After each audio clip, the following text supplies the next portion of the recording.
is a new field, and this is where all the innovation I can see occurring in the future is how to make those boxes more and more efficient, and this is one area that may provide us some solutions. Thanks for the introduction, Robert, and also thank you for the invitation to present at the conference. I also appreciated David's introduction of passionate sale microfluidics, so it leads into a little bit what I'm going to talk about. A particular focus on how we go through in laying out and developing microfluidic-based biosensor devices, with a particular interest in the risks and challenges in that process. Just as by way of a background, just who Minifab is, we are a contract product developer. We don't make our own products, we develop products for clients, and we work with them. The main aspect is in polymer microengineering, particular interest in the biosensors and that sort of field, in medical diagnostics. There are 4 ways that you can come into Minifab and how we engage with our clients. Typically that's either a job shop model, which is either a very small, simple either client has a defined design, we make something and we can give it to them. Product development is a much more engaged process where we're actually working with the client to develop up their product to the end goal. The idea is that transfers over to manufacturing. And what I'm going to walk through today is a little bit of some of the fundamentals we work with and then how we go through that process. So we're experts in making small things. We have a good foundation in putting holes and features, engraved patterns into whatever substrates.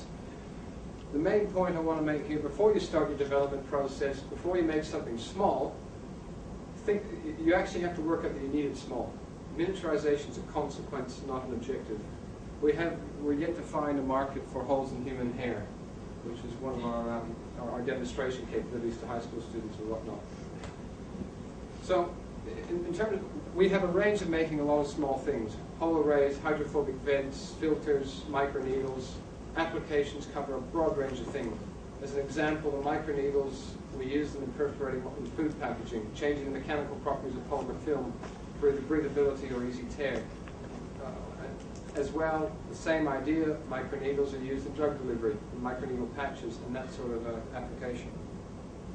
The other one is looking more at bio-inspired surfaces, mussel shells, shark skins, those sorts of things, anti-fouling coatings, and a range of applications there.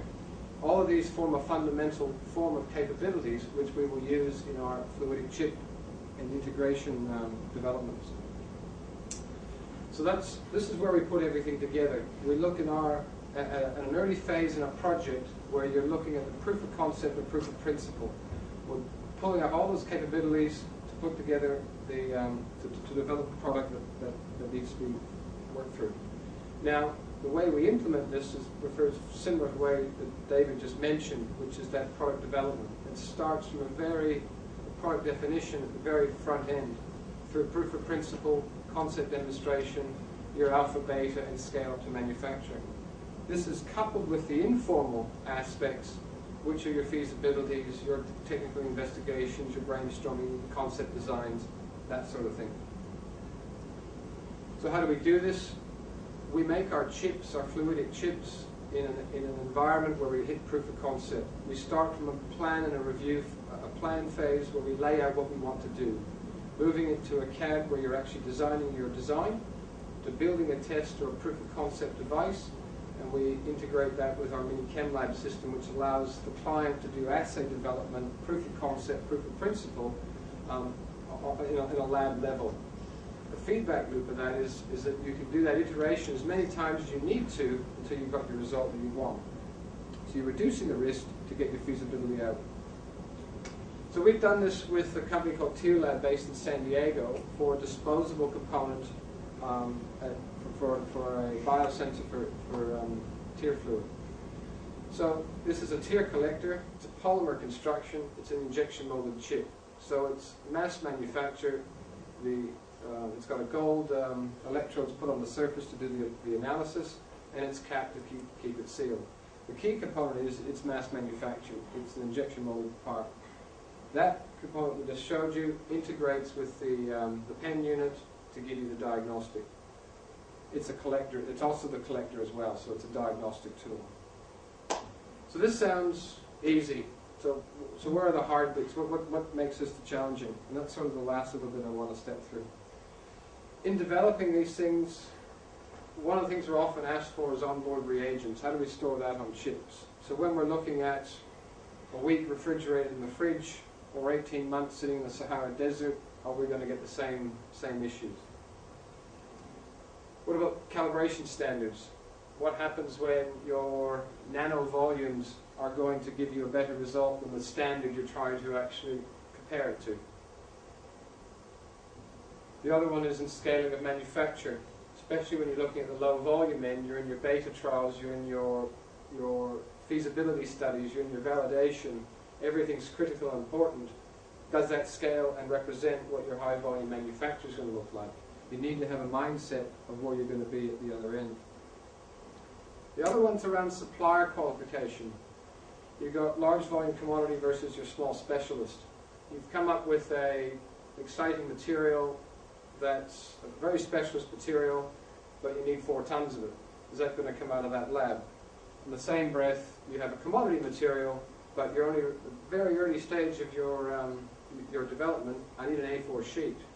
It's a bit of a problem. And then you also have the characterization, the batch process, the material specifications and whatnot in that create some of the issues. Another one is performance QC. In the product, certainly for tier lab, we have a motivation to drive that coefficient of variation down, typically in the 1.5% range, whereas a typical lab 10% ranges are well acceptable. So to make the market for these miniature properties, microfluidic devices, we need to be aiming for these tighter CVs. The other question is around shelf life. We're looking at your storage under temperature humidity in comparison with accelerated aging data, which is what you can do in your labs, in your lab level. Now what about the batch size, the batches? We have numerous variables within a batch, and several batches make up a lot. It's very easy to control your batch-to-batch variation, sometimes across a lot. That becomes a bit difficult. So do we understand our variables well enough? The other one's around FDA regulatory. The current process in this tier lab example is this test where you're waiting 20 minutes for the tier fluid to travel a certain distance. That's the only quantitative test. Now you have an investor unique opportunity to replace that, but this is where the comfort is. How do you cross that question? Another one is around cost. The one on the left is typically what we would see from a university laboratory, a very clever engineered product, beautiful in functionality, but very complex and almost impossible to manufacture in any cost-effective way. Versus the other side, where you're actually injection molding out a chip and you're integrating the functionalities into something that's manufacturable. And a little bit more on cost is, one is the chip. There's a drive to drive those costs down, and typically down in that dollar mark is where people like to see them. But then you add all the extra bits to it, winds up in about a $15 product when you add the wrapping, the shipping, and etc. And last but not least, let's not forget the establishment. We've got the comfort and the security in that path lab. How are we going to trust the new point-of-care device with the lab on a chip? That's a bit of a, you have to break down those barriers in order to have that accepted as a standard and accepted as a reliable result. So, and that's the end of my talk, and I'm happy to entertain some questions.